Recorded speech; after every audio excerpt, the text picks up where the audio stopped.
는 하나님의 얼굴, 하나님의 마음 등의 표현이 많이 등장합니다. 그리고 또 하나님의 손이라는 표현도 너무나도 많이 성경에 표현되고 있죠.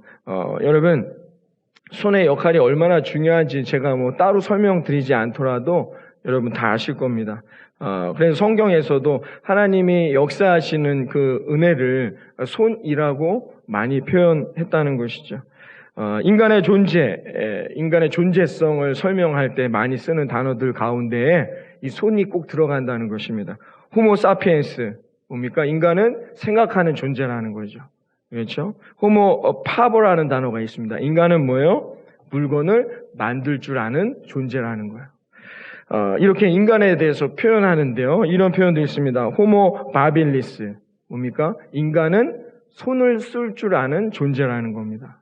이 땅에 있는 모든 창조된 것들 중에 손을 자유자재로 사용할 수 있는 존재, 인간밖에 없다는 거예요. 그만큼 손이라는 것은 우리들에게 특별한 것이죠. 그래서 여러분, 이런 인간의 손의 신비에 빗대어서 어떻게 해요? 하나님의 손을 자주 성경에서 설명하고 있습니다. 여러분, 보십시오. 성경에 어디 하나님의 발이라는 표현이 있습니까? 하나님의 무릎, 하나님 엉덩이 없습니다. 그러나 하나님의 손이라는 표현은 나오고 있다는 것이죠. 여러분, 포유류랑 파충류, 양서류나 조류 가운데에서 여러분 손가락이 5개 이상인 동물이 있습니까? 손가락을 세보십시오. 5개 이상 가진 것은 없습니다. 인간도 손가락이 5개이죠.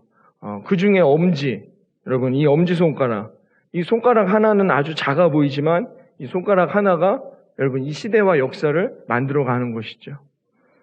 아이작 뉴턴이라는 유명한 과학자 이런 말 했습니다. 다른 증거 하나도 없더라도 엄지손가락 하나만 갖고서도 나는 하나님의 존재를 믿을 수 있다라고 말했습니다. 여러분, 손이 자유자재로 활용될 수 있는 사람은 뭐예요? 이 머리, 뇌의 훈련에 달려 있습니다. 그래서 사람의 손재주, 이 손버릇은 뇌가 얼마나 많이 발달했느냐, 훈련되어 있느냐에 되어 있다는 것이죠. 그래서 손을 잘 쓰는 사람은 뭐예요? 이 두뇌가 그 손의 거울이 되는 것이죠. 이 손을 어디에다 쓸 것이냐가 중요합니다. 손은 뭐예요? 무엇을 만들어낼 때도 사용되지만 누구를 폭력을 가할 때도 손을 사용합니다. 이 다 어디에서 나오느냐? 머리에서 나오는 거예요. 그러니까 우리가 어떤 머리를 갖고 있느냐가 중요하다는 것이죠. 그래서 이 손은 때로는 오늘처럼 또 우리 찬양할 때 또 나오셔서 꽃다발을 전해줄 때에도, 누군가를 위로할 때에도, 격려할 때에도 뭐예요? 손이 사용되는 것이죠. 손은 여러분 그러므로 뭐예요? 나의 얼굴이 되는 겁니다. 내가 손을 가지고 무엇을 하느냐에 따라서 그 사람의 모습이 결정되게 된다는 것입니다. 헨리 나우에는 이렇게 말했습니다. 인간의 손은 참으로 신비롭습니다. 손은 창조할 수도 있고 파괴할 수도 있으며 어루만질 수도 있고 때릴 수도 있습니다. 환영할 수도 있고 비난할 수도 있으며 축복할 수도 있으며 저주할 수도 있습니다. 치유할 수도 있으며 상처를 줄 수도 있습니다. 구걸할 수도 있으며 나누어 줄 수도 있습니다. 손은 안전과 보호의 상징이 되기도 하고 협박하는 주먹이 되기도 합니다. 손은 가장 두려운 것일 수도 있고 가장 갈망하는 것이 될 수도 있습니다. 라고 말했습니다. 인간의 손의 이 놀라운 신비함, 인간의 손으로 할 수 있는 놀라운 일들을 표현하고 있습니다. 여러분, 하물며 인간의 손이 이 정도일진데 하물며 하나님의 손은 어떠하겠습니까? 여러분, 오늘 이 시간도 하나님의 손을 붙들 수 있는 믿음의 자녀들 되시기를 바랍니다. 여러분, 하나님의 손은 우리의 상상을 초월하는 거예요. 하나님의 손의 신비함, 하나님 손의 축복은 우리가 지금 생각하고 계획하고 우리가 경험한 것들을 뛰어넘는다는 것입니다. 여러분, 그 손을 붙들어야 한다는 것입니다. 성경에 보면 하나님이 피조물들을 만드실 때에 다 뭐예요? 말씀으로 만들어요. 해도, 바다도, 달도, 별도, 동물도 다 뭐로 만들어요? 말씀으로 만들었어요. 단 하나님의 손으로 만든 유일한 존재가 있습니다. 뭡니까? 우리죠. 인간만은 뭐예요? 하나님이 손으로 만드셨단 말입니다. 여러분, 이게 중요한 것이에요. 하나님은 그러므로 우리에게 늘 무엇을 자신의 손으로 주십니까? 하나님의 은혜와 복을 그래 넌 될 거야 말로써 주시지 않아요. 하나님이 친히 우리의 삶을 격려하시고 저와 여러분의 삶을 인도하시며 우리가 가야 할 삶의 길을 방향을 제시해 주셔서 하나님의 놀라운 축복이 임하게 됨을 믿으시기를 바랍니다. 그러니 우리가 어떻게 해요? 하나님의 손을 붙들어야지요.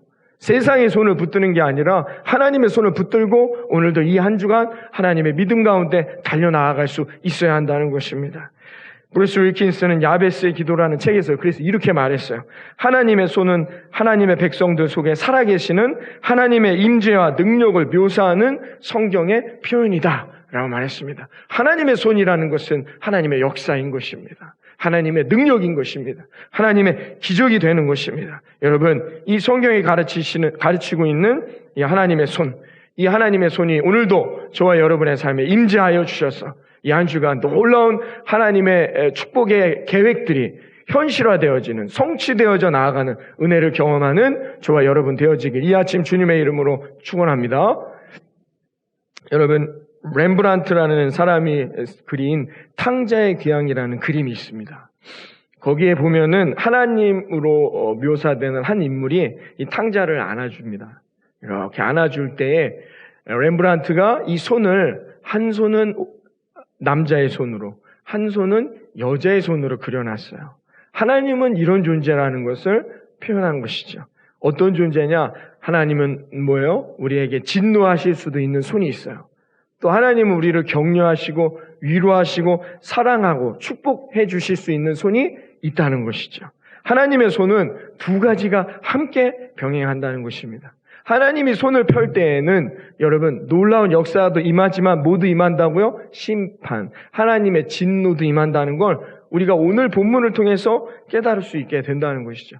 구약에 보면 하나님이 손을 폈다라는 표현들이 많이 나옵니다. 욥기 1장 11절에 보면 이제 주의 손을 펴서 그의 모든 소유물을 치소서라고 말합니다. 하나님이 이제 욥을 심판할 때의 이야기인 것이죠. 그와 견지어 봐서 또 이런 말도 있습니다. 시편 104편 28절에 보면 주께서 손을 펴신즉 저희가 좋은 것으로 만족하나이다. 이렇게 말하고 있습니다. 하나님의 손은 그러니까 뭡니까? 진노도 있지만 우리의 축복도 함께하는 손이다라는 것이죠. 시편 145편 16절 이어서 말합니다. 손을 펴사 모든 생물의 소원을 만족해 하시나이다 라고 했습니다. 여러분, 하나님이 손을 펴실 때 저와 여러분은 어떤 편에서 은혜를 경험해야 돼요? 축복의 편에서. 하나님이 주시는 놀라운 은혜의 편에서 그 은혜를 경험하고 승리할 수 있는 저와 여러분이 되기를 바랍니다. 하나님이 오늘 본문에 보니까 드디어 아론과 모세에게 뭐예요? 이제 말씀하시는 거예요. 내가 손을 펴리라. 그래서 내가 애굽을 치며 너희를 도우리라. 이렇게 말씀하셨어요. 그래서 여러분, 하나님의 손은 뭐예요? 먼저는 애굽을 치시겠다는 겁니다. 여러분, 놀라운 여기에 영적인 원리가 있습니다. 하나님의 손은 어떻게 해요? 하나님을 믿지 않는 이들에게는 어떻게 해요? 치시는 손이 되는 거예요. 진노와 심판의 손이 되지만 어떻게 해요? 하나님의 백성들에게는 하나님의 손이 어떤 손이 되는 거예요? 구원이요, 축복이요, 생명이며 은혜의 손이 되어진다는 것입니다. 이 펴다, 손을 펴다라는 히브리 말이 나타라는 단어인데 이 단어를 어디에 쓰냐면 우리가 잠을 잘 때 이게 이스라엘 백성들은 유목민이었으니까 천막을 칠 거 아닙니까? 천막을 펴다라고 할 때에도 이 단어를 써요. 나타라는 단어를 썼단 말입니다. 그러니까 하나님이 손을 폈다는 건 뭐예요? 손을 치셨다는 거예요. 손으로 우리를 완전히 감싸셨다는 거죠. 하나님의 계획 같듯이 우리를 완전히 덮어주신 거예요. 근데 하나님이 먼저는 어떻게 해요? 애굽에 덮었단 말이죠. 하나님의 애굽을 덮음으로 그들에게 도망갈 곳이 없어요. 하나님의 진노 안에서 도대체가 도망갈 곳이 없게 만드셨다는 것입니다. 누구도 빠져나갈 수 없다는 것입니다. 완전히 사로잡히게 되는 것이죠. 다니엘 11장 42절에 보면은 그의 열국이 그 손을 펴리니 애굽 땅도 면치 못할 것이다 라고 했어요. 하나님의 손은 애굽 땅을 치시게 된다는 것입니다. 이 하나님의 진노를 면치 못한다는 이야기죠. 여러분, 그런데 애굽은 그렇게 오도 가도 못하는 하나님의 진노를 막을 수 없지만 이스라엘은 그 손 안에서 어떻게 해요? 다 빠져나간다는 얘기예요. 하나님이 다 구원하신다는 거예요. 하나님이 다 그들을 어떻게 해요? 살려내신다는 것입니다. 여러분, 손은 펴지만 애굽만 펴시는 것입니다.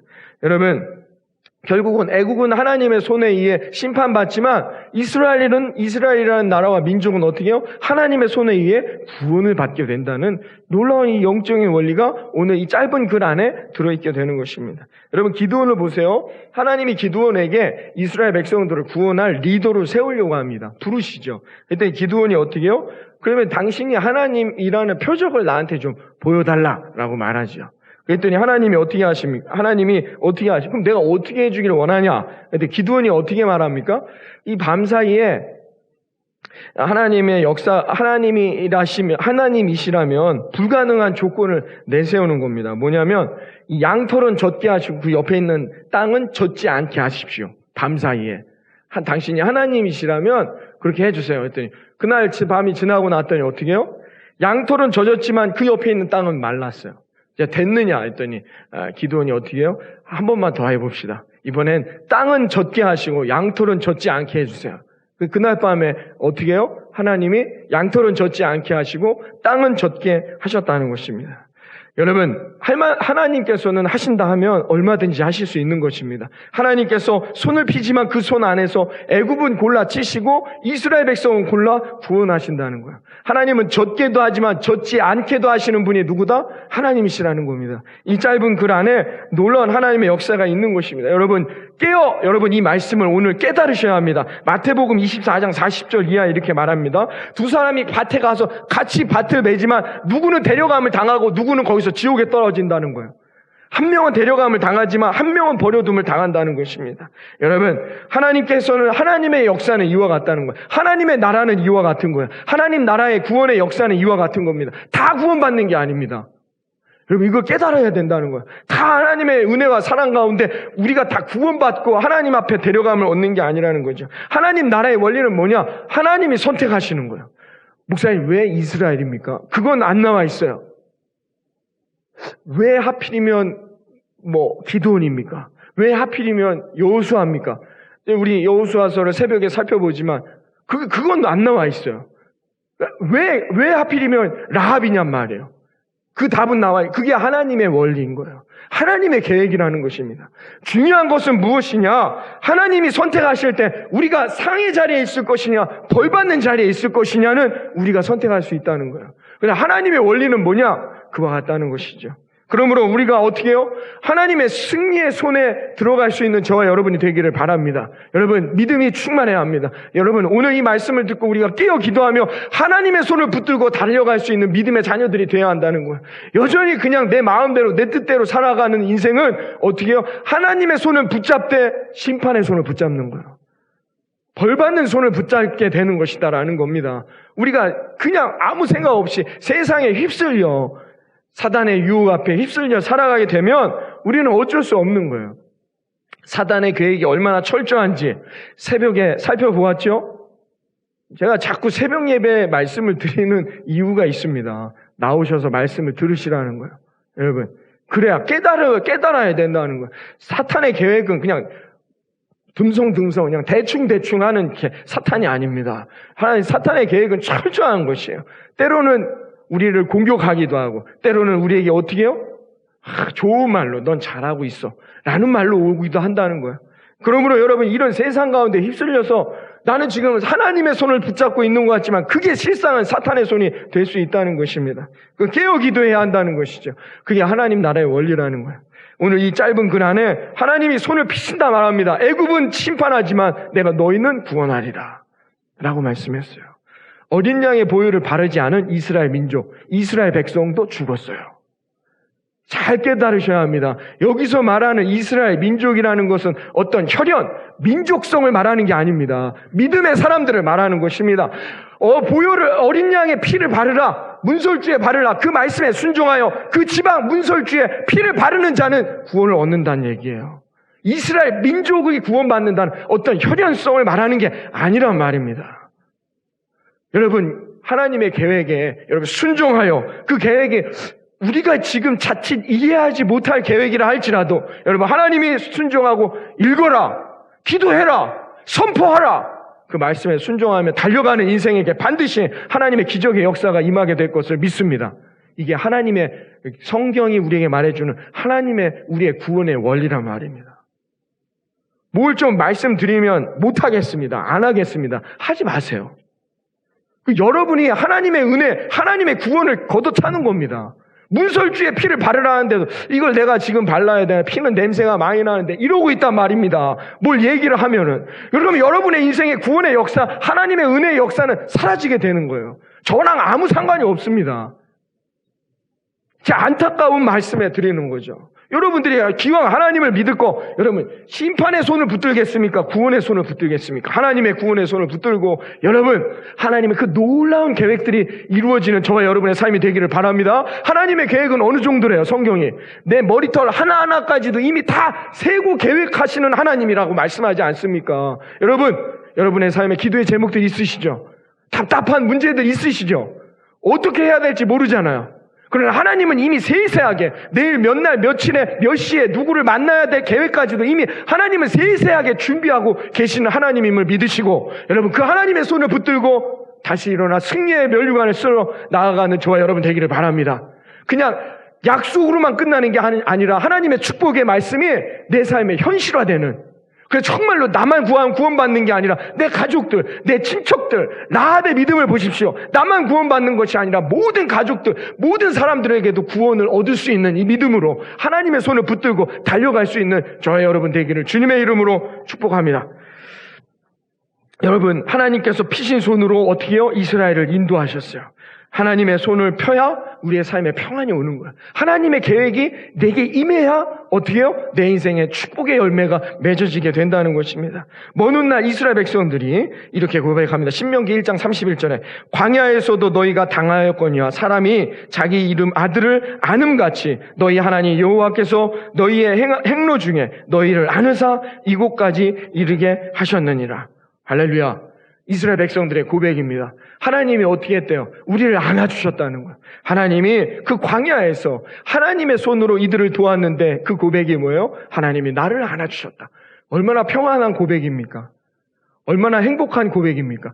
손으로 하나님은 손을 펴서 너를 인도하겠다 했지만 이스라엘 백성들에게는 뭐예요? 나를 안아주시는 평안의 은혜를 경험하게 되었다는 것입니다. 여러분, 손가락이요 어딘가를 지시할 때는 방향이 됩니다. 그런데 나에게, 죄송합니다, 우리 장로님들에게 지시하면 어떻게 해요? 나를 공격하는 손가락이 된단 말입니다. 이 손가락 하나가 어떻게 해요? 저기를 지시할 때는 그 방향을 바라볼 수 있는 비전이 되지만 내 상대방, 사람에게 그 손가락이 가게 될 때는 기분 나쁘게 나를 공격하는 손이 될 수밖에 없다는 것입니다. 여러분, 하나님은 그 손을 펴서 우리를 공격하시는 게 아니라 우리에게 어떤 말씀을 주시는 게 아니라 그 손을 펴서 자신이 계획한 곳을 바라보게 하고 계신다는 겁니다. 하나님은 우리에게 삿대질하지 않으세요. 야, 넌 왜 그렇게 하니? 너는 그거밖에 안 하니? 넌 왜 그러니? 라고 이렇게 삿대질하는 손가락으로 우리에게 쓰시지 않는단 말이에요. 하나님의 손가락은 어떻게? 하나님의 손은 우리가 가야 할 발을 보게 하시는, 여러분, 비전의 하나님이고 우리의 계획을 보여주시는 하나님임을 믿으시기를 바라겠습니다. 여러분, 이 하나님을 우리가 만나야 한다는 것입니다. 하나님의 참 사랑은, 어떤 학자가 이렇게 말했어요. 많은 사랑은 혀끝에 있지만 참 사랑은 하나님의 손끝에 있느니라 라고 말했습니다. 여러분, 하나님의 손끝이 지시하는 곳, 그곳을 향해 달려갈 수 있는 저와 여러분 되어지기를 바라겠습니다. 여러분, 이 출애굽할 때뿐만이 아니라 이 바벨론 포로에서 귀환할 때도 이스라엘 백성들이 이렇게 고백합니다. 느헤미야 2장 8절에 하나님의 선한 손이 나를 이곳까지 도우셨느니라. 하나님이 가라는 곳, 하나님이 지시한 것을 바라보니까 어떻게 해요? 결국은 그들이 포로에서 귀환했다는 거예요. 예레미야가 그 눈물을 흘리며 예언했던 거, 너희는 다시 돌아오리라. 하나님의 계획이니라.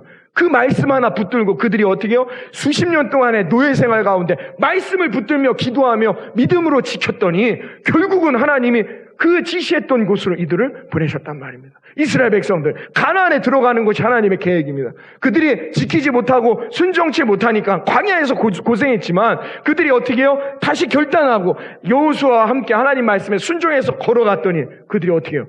아무것도 하지 않았는데 여리고가 무너지는 놀라운 기적들을 경험하면서 그들이 승리의 면류관을 썼음을 믿으시기를 바라겠습니다. 여러분의 삶에 문제가 있잖아요. 염려가 있고 기도의 제목들이 있으시잖아요. 여러분, 하나님이 가리키시는 그 믿음의 그곳, 축복의 가나안 땅을 바라보고 여러분 믿음으로 달려갈 수 있는 이 한 주간 되기를 바라겠습니다. 그럼 반드시 하나님이 그 손으로 어떻게 해요? 우리를 보호하시고 치료하시며 회복시키시고 여러분의 기도를 응답해 주시는 성취하는 놀라운 은혜가 임하게 될 거라 믿습니다. 여러분 엄마 손은 약손이라 하지 않습니까? 저도 어렸을 때 배가 그렇게 아프면 옛날에 뭐 약이 있습니까? 할머니가 이렇게 할머니 사는 약손이라고 진짜 안 아프더라고요. 그래서 제가 우리 딸에게도 가끔 해줍니다. 저도 배가 안 좋으면은 누워가지고 이렇게 제 배를 이렇게 두 손으로 꼭 누르고 있습니다. 효과가 있다 합니다. 왜냐하면 사람의 손에 자기장이 있기 때문에 이 자기장이 이 속을 편안하게 하는 그런 역할을 한다라는 그런 결과가 있어요. 사람의 손이 어떻게 해요? 사람이 손이 만져주기만 해도 아픈 배가 낫는데 하물며 하나님의 손은 어떠하겠습니까? 하나님이 전능하신 하나님께서 여러분 만져주시면 어떤 역사가 있겠습니까? 제가 우리 자녀들에 대한 이야기할 때 저번에도 한번 5월 달에도 말씀드렸지만 만져주는 터치가 중요하다고 했어요. 그게 아무것도 아닌 것 같지만 자라나는 아이들에게 엄청난 어떻게 해요? 성장을 할 때 영향을 미친다 했습니다. 여러분 만져주는 거 그게 하나의 교육의 방침에 있어요. 아이들을 안아주고 뽀뽀해주고 격려해주고 손 붙잡아주고 그게 아무것도 아닌 것 같지만 어떻게 해요? 그게 아이들을 자라나는 올바르게 성장해 나아가는 효과가 있다라는 겁니다. 인간의 손도 이 정도의 역할을 할진데 하나님의 손은 어떠하겠습니까? 하나님의 손을 붙들 때 놀라운 역사가 임하게 될 거라 믿습니다. 우리 모두가 하나님의 손을 붙들 때 이 땅의 전쟁은 사라지고 여러분 이 땅의 아픔은 사라지고 눈물도 사라지게 될 거라고 믿습니다. 하나님의 손을 붙들 때 여러분의 삶의 가정과 일터에 여러분의 기도의 제목들 문제들 하나님이 해결하시고 놀라운 축복의 역사로 임하게 될 거라고 믿습니다. 하나님의 손을 붙들어야 한다는 것이죠. 스코틀랜드에 가이스라는 수도사가 예전에 있었습니다. 이 사람이 원래는 아테네 왕자였는데 수도원에 들어가서 사슴 한 마리를 수도원에 데리고 들어가서 평생 수도원에서 하나님만을 바라보며 믿음을 지키던 사람이었어요. 근데 어느 날 이 프랑스 왕이 사냥을 와서 사슴을 잡으려고 예쁜 사슴이다 하고 사슴을 쐈는데 그만 가일스 수도사의 사슴이었어요. 그래서 이 수도사가 그 사슴을 지키기 위해서 날아오는 화살을 막았어요. 손으로. 화살이 손을 관통했습니다. 그래서 이 프랑스 왕이 당황해서 와가지고 미안하다, 내가 잘못했다, 나는 사슴을 죽이려 했다라고 계속해서 사죄했습니다. 그런데 그 일을 통해 이 가이스의 사랑, 하나님을 향한 사랑을 깨닫고 이 프랑스 왕이 돌아가서 전쟁을 일으키려 했는데 그 전쟁을 막았다는 것이죠. 전쟁을 포기했다는 것입니다. 여러분, 사람의 손 하나도 여러분 전쟁을 막을 수 있다는 것입니다. 하나님의 손은 놀라운 임재와 놀라운 능력이 되어짐을 믿으시기를 주님의 이름으로 축원합니다. 우리를 이끄시고 순간순간 하나님의 임재하심을 경험하실 수 있는 우리 사랑하는 성도님들이 되기를 바라겠습니다. 주의 영원한 팔에 안기세. 우리 모두 여러분 하나님의 팔에 안겨 여러분 믿음 가운데 승리해 하나님의 살아계심을 경험하는 이 한 주간 되어지기를 이 아침 주님의 이름으로 축원합니다. 어떤 박람회에 이런 그림이 있었습니다. 이런 전시가 있었는데 어떤 노인이 펌프를 하는데요. 격렬하게 하는 거예요. 근데 자세히 보니까 쉬지 않고 펌프질을 하는 겁니다. 그래서 구경하러 갔던 사람이 어떻게 너무 깜짝 놀라서 가까이 가서 봤더니 진짜 어떤 노인처럼 만들어 놓은 기계였어요. 기계가 이제 계속 쉬지 않고 물을 펌프질하고 있는 그런 작품이었습니다. 그런데 그 제목이 뭐냐면 펌프질 하는 것은 사람의 손이 아니라 안에 있는 물이 그를 펌프질하게 한다. 뭐 이런 내용의 작품이었습니다. 그거 읽고 큰 믿음의 눈, 영적인 메시지를 깨닫게 되었다는 것입니다. 여러분 그건 뭐냐? 실상은 우리가 열심히 펌프질하면서 인생을 사는 것 같지만 뭐예요? 그 밑에서 하나님의 물이 있어요. 하나님의 축복이 있어요. 하나님이 하시는 거예요. 하나님이 우리를 펌프질하게 하시는 거예요. 왜? 그 불을 우리에게, 그 생명을 우리에게, 그 구원을 우리에게, 그 축복을 우리에게 주시기 위함이라는 것입니다. 그래서 우리에게 하나님은 쉬지 않고 일하게 만드시지만 하나님의 풍성함이 여러분의 삶 안에 녹아져 있음을 여러분 믿으시기를 바랍니다. 그래서 어떻게 해요? 우리는 계속해서 펌프질을 해서 그 하나님의 축복을 받아야 돼요. 하나님이 주시는 은혜를, 하나님이 주시는 놀라운 응답을, 회복을, 위로와 승리를, 여러분 그 성경에 수많은 기록되어 있는 이 약속들을 여러분 날마다 여러분의 삶에 펌프질 하셔서 여러분이 받고 누리는 저 여러분이 되기를 바랍니다. 그럼 펌프질은 뭡니까? 기도이죠. 우리가 하는 펌프질의 행위는 무엇입니까? 기도인 것입니다. 토마스 왓슨이라는 학자 이런 말을 했습니다. 기도는 하나님의 귀를 즐겁게 하고 하나님의 마음을 높게 하며 하나님의 손을 펴게 하느니라. 할렐루야. 하나님이 예비해 놓으신 놀라운 그 생명의 물, 그 축복의 물, 그 회복과 치유와 언약의 물을 어떤 사람이 얻는다고요? 기도하는 사람. 기도의 펌프질을 하는 사람이 하나님이 그 마음을 녹아 나를 심판하고 혼내려다가도 그 마음이 녹으셔서 어떻게 해요? 하나님의 손을 펴서 우리의 삶에 그 놀라운 역사들, 하나님의 계획들이 하나하나 응답돼 되어져 나아갈 것이라 믿습니다. 그래서 우리는 다시 힘을 내는 것입니다. 주저앉지 마십시오. 염려치 마십시오. 낙심치 마십시오. 하나님 한 분을 믿고 그 놀라운 하나님의 계획을 소망하며 기도하시기를 바랍니다. 하나님이 우리에게 하나님의 손을 펴시고 우리를 지키시며 우리에게 복 주시고 하나님이 역사하실 것이라 믿습니다. 출애굽기 14장 13절에 모세가 이렇게 말합니다. 너희는 두려워하지 말고 가만히 서서 여호와께서 오늘 너희를 위하여 행하시는 구원을 바라보아라. 빌립보서 2장 13절에 말합니다. 너희 안에서 행하시는 이는 하나님이시니라. 우리가 하는 것 같지만 우리가 무엇인가를 쟁취해 나아가는 것, 성취해 나아가는 것 같지만 우리 안에서 역사하시는 하나님께서 우리가 기도할 때마다 그 놀라운 생명을 부어주실 것이라 믿습니다. 예레미야 33장 2절 이런 말씀이 있어요. 여러분 기도해야 합니다. 예레미야 33장 3절 말씀이 뭐냐? 너는 내게 부르지라 내가 너에게 응답하리라. 부르짖으면 다 응답해 주신다는 거예요. 왜? 하나님은 어떤 하나님이기에? 2절에 이렇게 말합니다. 이를 행하시는 여호와, 그것을 만들며 계획하고 성취하시는 여호와가 너가 부르짖는 자에게 반드시 응답해 주시리라. 놀라운 말씀입니다. 너는 부르짖기만 하면 안 됩니다. 우리가 누구의 손을 붙들어야 돼요?